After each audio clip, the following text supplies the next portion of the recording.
வணக்கம். Welcome back to my channel Tamil quality inspection. இன்றைக்கி ஒரு புது வீடியோவில் உங்களை சந்திக்கிறதுல ரொம்ப மகிழ்ச்சி. இன்றைக்கி நம்ம டாபிக் என்ன அப்படின்னு பார்த்தீங்கன்னா, ப்ரெஷர் டிரான்ஸ்மிட்டர்னா என்ன, அதை நம்ம எப்படி கேல்குலேட் பண்ணுறோம், இதைத்தான் இந்த வீடியோவில் பார்க்க போகிறோம். வாங்க நம்ம வீடியோக்குள்ளே போகலாம்.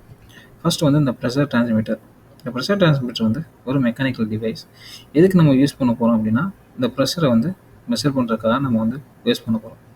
சரிங்களா? இதில் உள்ள ப்ரெஷர் அப்படின்னு பார்த்தீங்கன்னா, கேஸ், லிக்யூட், ஏர், ஆயில், இதில் உள்ள ப்ரெஷரை தான் நம்ம மெஷர் பண்ண போகிறோம். ஸோ இது வேரியஸ் இண்டஸ்ட்ரியில் யூஸ் பண்ணுறோம். சரிங்களா? ஆயில் அண்ட் கேஸ், அதே மாதிரி கெமிக்கல் இண்டஸ்ட்ரீஸ், இந்த மாதிரி இண்டஸ்ட்ரியில் நம்ம அதிகமாக யூஸ் பண்ணுறோம். இந்த ப்ரெஷர் டிரான்ஸ்மிட்டர் எப்படி ஒர்க் ஆகுது அப்படின்னு நீங்கள் பார்த்தீங்கன்னா, நம்மளுக்கு இந்த ப்ரெஷர் டிரான்ஸ்மிட்டரில் ப்ரெஷரை அப்ளை பண்ணுறோம். ஸோ அந்த ப்ரெஷர் அப்ளை பண்ணும்போது இந்த ப்ரெஷர் என்ன ஆகும்னா ஒரு ஃபோர்ஸாக ஆக்ட் ஆகும். ஸோ அங்கே உள்ள மெக்கானிக்கல் டிவைஸ் இருக்கும். அதை நீங்கள் டயஃப்ரம் சொல்லலாம். சரிங்களா? ஸோ அந்த டயஃப்ரமில் இந்த ப்ரெஷர் ஒரு ஃபோர்ஸாக ஆக்ட் ஆகும்போது இந்த டயஃப்ரம் உங்களுக்கு எக்ஸ்பேண்ட் ஆகும், இல்லை கம்ப்ரஸ் ஆகும். சரிங்களா? டயஃப்ரமுக்கு மேலே அந்த மெக்கானிக்கல் சென்சாருக்கு மேலே உங்களுக்கு எலக்ட்ரானிக் காம்பனண்ட் இருக்கும். ஸோ இந்த எலக்ட்ரானிக் காம்பவுண்டோட வேலை என்ன அப்படின்னா, நம்மளுக்கு அந்த ஃபோர்ஸ் இருக்குது பார்த்தீங்களா, அந்த ப்ரெஷரை எலக்ட்ரிக்கல் சிக்னலை கன்வெர்ட் பண்ணி உங்களுக்கு அவுட்புட்டாக கொடுக்கும். ஸோ எலக்ட்ரானிக் டிவைஸோட வேலை இதுதான். சரிங்களா? ஸோ இப்போ இந்த டயஃப்ரம் எக்ஸ்பேண்ட் ஆகும்போதும் இல்லை கம்ப்ரஸ் ஆகும்போதும் உங்களுக்கு ரெசிஸ்டன்ஸ் வேல்யூ சேஞ்ச் ஆகும். சரிங்களா? உங்களுக்கு இந்த அவுட்புட்டில் ரெசிஸ்டன்ஸ் வேல்யூ சேஞ்ச் ஆகும். இதுதான் இந்த ப்ரெஷர் டிரான்ஸ்மிட்டரோட பிரின்சிபல். உங்களுக்கு மெக்கானிக்கல் அந்த மெக்கானிக்கல் ப்ராசஸாக உங்களுக்கு எலக்ட்ரிக்கல் சிக்னலை கன்வெர்ட் பண்ணி அவுட்புட்டை கொடுக்குறது தான் இந்த ப்ரெஷர் டிரான்ஸ்மிட்டரோட வேலை. ஓகேவா? ஏன் நம்ம கேலிப்ரேட் பண்ணணும்? சரிங்களா?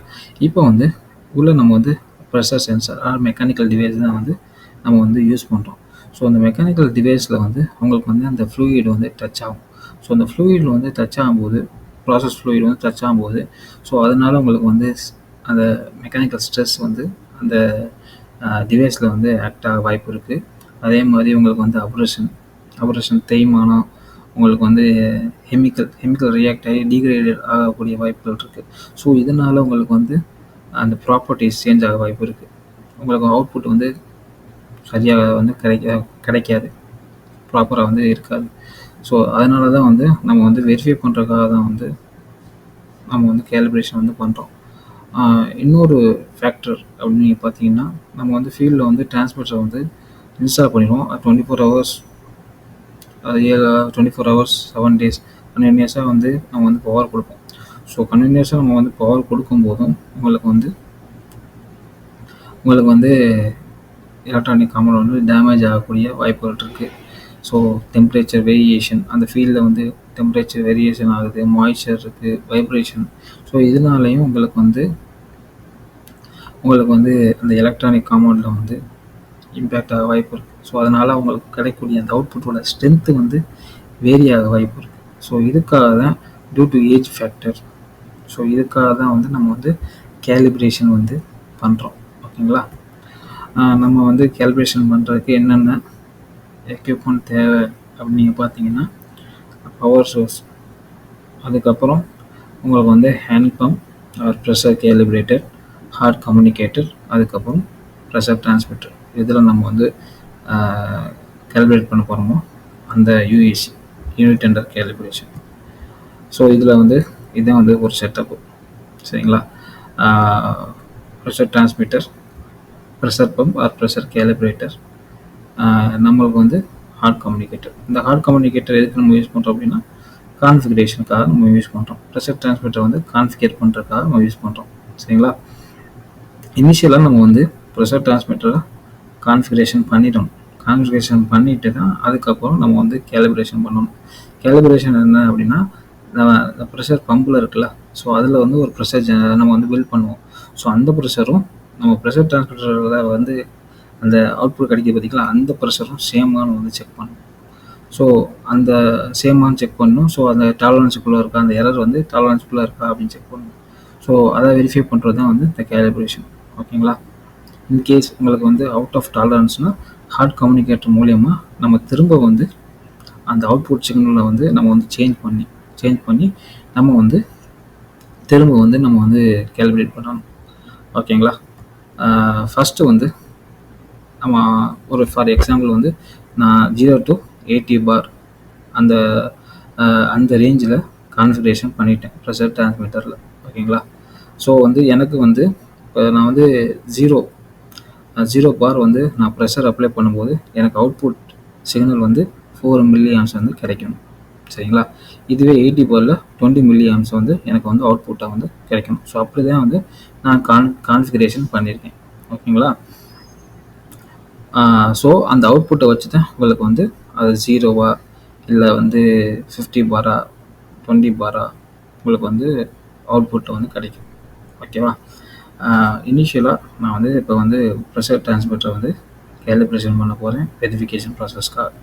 ஸோ ஃபஸ்ட்டு வந்து ப்ரெஷர் டிரான்ஸ்மிட்டருக்கு நான் பவர் வந்து சப்ளை பண்ணுறேன். ஸோ எவ்வளோ பவர் சப்ளை வந்து கொடுக்கணும் அப்படின்னா 24 VDC. ஸோ இவ்வளோ பவர் சப்ளை கொடுத்தாதே அது வந்து ஆன் ஆகும். ஓகேங்களா? ஸோ ஃபஸ்ட்டு வந்து பவர் சப்ளை கொடுத்தோன்னே அது வந்து ஆன் ஆயிரும். ஸோ அந்த ஹேண்ட் பம்ப் மூலயமா நான் என்ன பண்ண போகிறேன் அப்படின்னு பார்த்தீங்கன்னா ப்ரெஷரை வந்து நான் வந்து பில்டப் பண்ணுறேன். ஸோ இனிஷியலாக வந்து 0% உங்களுக்கு வந்து வேல்யூ வந்து கொடுக்குறேன். ஸோ 0%ல் வந்து உங்களுக்கு அவுட்புட் அந்த மில்லியம்ஸோட அவுட்புட் வந்து 4 மில்லியம்ஸ் தான் வந்து உங்களுக்கு அவுட்புட்டு. உங்களுக்கு வந்து பம்பில் வந்து 0%. ஸோ ப்ரெஷர் டிரான்ஸ்மிட்டரில் எவ்வளோ பர்சன்டேஜ் வந்து காட்டுது அப்படின்னு வந்து பார்க்கணும். சரிங்களா? இப்போ பம்பில் 0%னா உங்களுக்கு வந்து ப்ரெஷர் டிரான்ஸ்மிட்டர்லையும் 0% அந்த இதை வந்து காட்டணும். சரிங்களா? இப்போ 0 PSIனா 0 பார்னா 0 பார் தான் வந்து உங்களுக்கு வந்து இப்போ இது ப்ரெஷர் டிரான்ஸ்மிட்டர்லையும் காட்டணும். சரிங்களா? இது இப்போ எரர் இருக்குது அப்படின்னா அந்த எரர் வந்து வித்தின் டாலரன்ஸுக்குள்ள இருக்கான்னு நம்ம வந்து செக் பண்ணிக்கணும். ஓகேவா? அடுத்து நெக்ஸ்ட்டு வந்து நமக்கு வந்து 5 ரீடிங் எடுக்கணும். ஓகேவா? அடுத்து வந்து 25%க்கு நம்ம வந்து ப்ரெஷரை வந்து பில்டப் பண்ணுறோம் ப்ரெஷர் டிரான்ஸ்மிட்டரில். ஸோ பம்ப் மூலியமாக. ஸோ நம்ம வந்து ப்ரெஷரை வந்து ஜென்ரேட் பண்ணதுக்கப்புறம் என்ன பண்ணணும் அப்படின்னா நம்மளுக்கு வந்து அந்த ப்ரெஷர் டிரான்ஸ்மிட்டரில் ப்ரெஷர் வந்து இன்க்ரீஸ் ஆகும். ப்ரெஷர் இன்க்ரீஸ் ஆகும்போது எந்த இடத்துல ஸ்டேபிளாக இருக்குது அப்படின்னா கொஞ்சம் நேரம் நம்ம வெயிட் பண்ணணும். ஸ்டேபிள் ஆனதுக்கப்புறம் தான் நம்ம வந்து பாயிண்ட்டை வந்து நோட் பண்ணிக்கணும். ஸோ இந்த வேல்யூவை வந்து நோட் பண்ணிக்கணும். ஸோ நம்ம கம்பேர் பண்ணணும் மெஷர்டுக்கும் ஆக்சுவலுக்கும். ஓகேவா? நம்ம வந்து கம்பேர் பண்ணி அந்த எரரை வந்து கண்டுபிடிப்போம். சரிங்களா? அது எப்படி கண்டுபிடிக்கணும் ஃபார்முலா இருக்குது, நான் உங்களுக்கு சொல்கிறேன். ஓகேவா? அதே மாதிரி ஏதாச்சும் லீக் இருக்கா, உங்களுக்கு ப்ரெஷர் வந்து அன்ஸ்டேபிளாக இருக்கா, இது எல்லாமே வந்து நம்ம வந்து கேலிப்ரேஷன் அப்போ பார்க்கணும். ஓகேவா?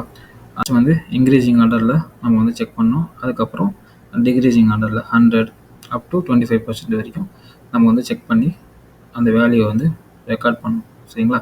எரர் எப்படி கால்குலேட் பண்ணுறது அப்படிங்க பார்த்தீங்கன்னா measure value minus reference value divided by reference value into 100. So அது வந்து நமக்கு வந்து பர்சன்டேஜாக கிடைக்கும்.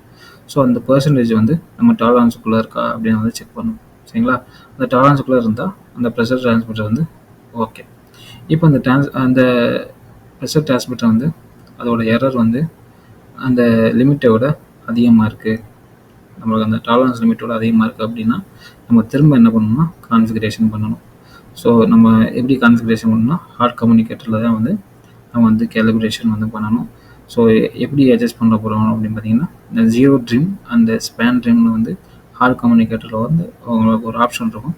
ஸோ அந்த ஆப்ஷனை வந்து செலக்ட் பண்ணி தான் வந்து நம்ம வந்து கான்ஃபிகரேஷன் பண்ண போகிறோம். சரிங்களா? இப்போ வந்து உங்களுக்கு வந்து 0% உங்களுக்கு வந்து ப்ரெஷர் வந்து அப்ளை பண்ணும்போது உங்களுக்கு வந்து எவ்வளோ அவுட்புட் கிடைக்கிது அப்படின்னு பார்க்கணும். இப்போ வந்து நம்மளுக்கு வந்து 0%ல் உங்களுக்கு வந்து 4 மில்லி ஆம்ஸ் வந்து அவுட்புட் வந்து கிடைக்கணும். ஸோ அவுட்புட் வந்து 4 மில்லி ஆம்ஸான்னு பார்க்கணும். ஸோ 4 மில்லி ஆம்ஸுக்கு உங்களுக்கு வந்து அதிகமாக இருக்குது, இந்த 4.5 மில்லி ஆம்ஸ் அப்படின்னு அவுட்புட் கிடைக்கிது அப்படின்னா நம்ம என்ன பண்ணணும் அப்படின்னா நம்ம ப்ரெஷர் டிரான்ஸ்மிட்டரை ஹார்ட் கம்யூனிகேட்டரோட கனெக்ட் பண்ணிவிட்டு இப்போ வந்து கேலிப்ரேஷன் பண்ணணும், அந்த கான்ஃபிகரேஷன் பண்ணணும். ஸோ நம்ம வந்து 0% வந்து ப்ரெஷரை வந்து அப்ளை பண்ணிவிட்டு நம்ம என்ன பண்ணணும் அப்படின்னா இந்த 0 ட்ரிம்னு ஒரு ஆப்ஷன் இருக்குது பார்த்தீங்களா, இந்த 0 ட்ரிம் ஆப்ஷனை வந்து ப்ரெஸ் பண்ணிட்டோம்னா உங்களுக்கு என்ன ஆகும் அப்படின்னா 0% வந்து 4 மில்லியாம்ஸ் தான் வந்து அவுட்புட் வரும் அப்படின்னு வந்து செட் பண்ணிடும். சரியா? செட் பண்ணி நம்மளுக்கு வந்து ஒரு டிஸ்பிளேல கிடச்சிரும். சரிங்களா? அதுக்கப்புறம் என்ன பண்ணணும் அப்படின்னா ஸ்பேன் ட்ரிம்னு ஒன்று இருக்குது. இப்போ என்ன பண்ணணும்னா நம்ம வந்து 100% அந்த இப்போ வந்து 80 பார்னா 80 பார் வந்து நம்ம ஹேண்ட் பம்பில் வந்து ப்ரெஷரை வந்து ஜென்ரேட் பண்ணிடணும். பில்டப் பண்ணிவிட்டு ஸோ இப்போ வந்து என்ன பண்ணணும்னா ஹார்ட் கம்யூனிகேட்டரில் வந்து ஸ்பேன் ட்ரிம்னு ஒரு பட்டன் இருக்குது. ஸோ அதை நம்ம ப்ரெஸ் பண்ணிட்டோம்னா உங்களுக்கு வந்து 100%ல் உங்களுக்கு வந்து 20 மில்லியாம்ஸ் உங்களுக்கு வந்து அவுட்புட் வந்து வரணும் அப்படின்னு வந்து ஆட்டோமேட்டிக்காக வந்து இது வந்து செட் பண்ணிடும். சரிங்களா? திரும்ப என்ன பண்ணணும், நம்ம கான்ஃபிகரேஷன் பண்ணி முடித்த உடனே ஓகேவா, திரும்ப நம்ம வந்து ப்ரெஷர் டிரான்ஸ்மிட்டரை வந்து ரீவெரிஃபை பண்ணணும். ஸோ திரும்ப வந்து 0%, 25%, 50%, 75%, 100% இந்த ரேஞ்ச் வேல்யூவில் வந்து நம்ம வந்து வேல்யூஸ் வந்து செக் பண்ணணும். சரிங்களா? செக் பண்ணிவிட்டு அந்த வேல்யூஸ் வந்து அந்த எரர் வரக்கூடிய அந்த எரர் வந்து டாலரன்ஸ் லிமிட்டுக்குள்ளே இருக்கான்னு செக் பண்ணணும். ஓகே, இப்போ டாலரன்ஸ் லிமிட்டுக்குள்ளே இருந்துச்சு அப்படின்னா அந்த ப்ரெஷர் டிரான்ஸ்மிட்டர் வந்து ஓகே இப்போ வந்து ஒரு வீடியோ வந்து பார்க்க போகிறோம். ஸோ எப்படி வந்து வெரிஃபிகேஷன் பண்ணுறாங்க அப்படின்னு. இது வந்து டிஃபரன்ஷியல் ப்ரெஷர் டிரான்ஸ்மிட்டர். ஓகேவா? இதில் வந்து நம்ம வந்து இதில் வந்து ஹை ரேஞ்ச் லோ ரேஞ்சுன்னு ரெண்டு வந்து இன்புட் வந்து கொடுப்பாங்க. பட் வந்து கேலிப்ரேஷன் பண்ணும்போது ஹை ரேஞ்சில் மட்டும் நம்ம வந்து இன்புட் கொடுத்தா போதும். ஓகேவா? இதில் நீங்கள் பார்த்தீங்கன்னா இதில் வந்து மேனிஃபோல்ட் வால் வந்து நம்ம வந்து ப்ரெஷர் டிரான்ஸ்மிட்டர் அந்த டிஃபரன்ஷியல் ப்ரெஷர் டிரான்ஸ்மிட்டரில் வந்து கனெக்ட் பண்ணியிருக்காங்க.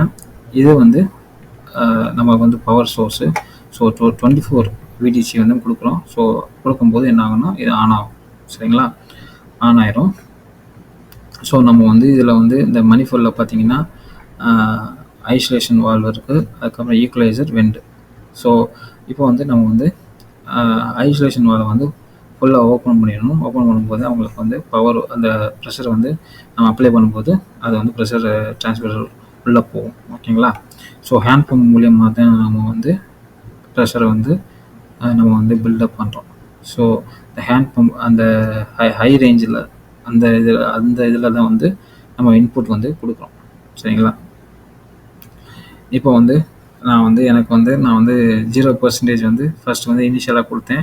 எனக்கு வந்து 4 மில்லியாம்ஸ் வந்து அவுட்புட் வந்து எனக்கு வந்து கிடச்சிச்சு. ஸோ அந்த 4 மில்லியாம்ஸுக்கு உங்களுக்கு வந்து என்ன பார்னா 0 பார். ஓகேங்களா? இப்போ நான் வந்து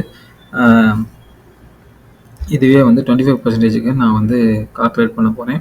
ஸோ 25% அப்போ வந்து 0, 20 பாரில் நான் வந்து செக் பண்ண போகிறேன். எனக்கு அவுட்புட் என்ன கிடைக்கிது அப்படின்னு பார்ப்பேன். சரிங்களா? இப்போ வந்து இதில் பார்த்தீங்கன்னா நான் வந்து 20 செட் பண்ணும்போது எனக்கு வந்து அவுட்புட் வந்து 8 மில்லியாம்ஸ் வந்து கிடைக்கும். இதில் பார்த்தீங்கன்னா உங்களுக்கு வந்து 8 மில்லியாம்ஸ், 20க்கு 8 மில்லியாம்ஸ் வந்து உங்களுக்கு வந்து அவுட்புட் வந்து கிடைக்கிது. ஸோ இங்கே உங்களுக்கு கம்பேர் பண்ணுறோம். ஸோ இது ப்ரெஷர் டிரான்ஸ்மிட்டரில் உங்களுக்கு பார்த்தீங்கன்னா 20 பார், அதே மாதிரி ஹேண்ட் பம்ப்லேயும் 20 பார். இப்போ மறுபடியும் நான் வந்து இன்க்ரீஸ் பண்ணுறேன் அடுத்த ரேஞ்சுக்கு. அடுத்து நான் 40ல். ஸோ 40ல் வந்து எனக்கு அவுட்புட் என்ன கிடைக்கணும்னா எனக்கு வந்து 12 மில்லியாம்ஸ் வந்து எனக்கு வந்து அவுட்புட் கிடைக்கணும். ஸோ இந்த ப்ரெஷர் டிரான்ஸ்மிட்டரில் உள்ள அந்த ப்ரெஷரும் அந்த ஹேண்ட் பம்பில் உள்ள ப்ரெஷரையும் கம்பேர் பண்ணுவேன். ஸோ அதை வந்து நான் வந்து நோட் டவுன் பண்ணிவிட்டு எரரை கண்டுபிடிச்சிட்டு அதை டாலரன்ஸுக்குள்ளே இருக்கான்னு செக் பண்ணுவேன். ஸோ இதில் பார்த்தீங்கன்னா உங்களுக்கு எரர் வந்து டாலரன்ஸுக்குள்ளே இருக்குது. இப்போ பார்த்தீங்கன்னா 40 உங்களுக்கு வந்து 40 பார் வந்து ப்ரெஷர் டிரான்ஸ்மிட்டரில் கிடைக்கிது. ஸோ இதுவே வந்து இப்போ ஹேண்ட் பம்ப்லேயும் இங்கே பார்த்தீங்கன்னா உங்களுக்கு வந்து 40. ஸோ இது வந்து டாலரன்ஸ்குள்ளே இருக்குது. இதோட டாலரன்ஸ் என்ன அப்படின்னு பார்த்தீங்கன்னா 0.25% வந்து இதோட டாலரன்ஸ் லிமிட். நெக்ஸ்ட்டு நான் வந்து டைரெக்டாக மேக்ஸிமம் ரேஞ்சுக்கு போயிடுறேன். ஸோ 80 பாருக்கு வந்து நான் வந்து ப்ரெஷரை வந்து பில்டப் பண்ண போகிறேன். ஸோ 80 பாருக்கு உங்களுக்கு அவுட்புட்டு சிக்னல் லெவலில் கிடைக்கணும் அப்படின்னா 20 மில்லியாம்ஸ் வந்து கிடைக்கணும். ஸோ இதில் நீங்கள் ப்ரெஷர் டிரான்ஸ்மிட்டரில் நீங்கள் பார்த்தீங்கன்னா 20 மில்லியாம்ஸ் வந்து கிடைக்கும். ஓகேங்களா? இப்படி தான் வந்து நம்ம வந்து வேல்யூஸை வந்து வெரிஃபை பண்ணி நம்ம வந்து கேலிப்ரேஷன் வந்து பண்ணணும். ஸோ இதில் ஏதாச்சும் உங்களுக்கு வந்து சேஞ்சஸ் இருக்குது, உங்களுக்கு வந்து எரர் வந்து அதிகமாக இருக்குது டாலரன்ஸ் லிமிட்டில் அப்படின்னா திரும்ப நம்ம என்ன பண்ணணும் அப்படின்னா கான்ஃபிகரேஷன் பண்ணிட்டு தான் நம்ம வந்து கேலிப்ரேஷன் வந்து அந்த வெரிஃபிகேஷன் ப்ராசஸ் வந்து பண்ணணும். இந்த வீடியோ வந்து உங்களுக்கு பிடிச்சிருந்துச்சுன்னா லைக் பண்ணுங்கள், ஷேர் பண்ணுங்கள், கமெண்ட் பண்ணுங்கள். அடுத்த ஒரு நல்ல வீடியோவில் வந்து உங்களை வந்து சந்திக்கிறேன். Until bye bye, take care, see you.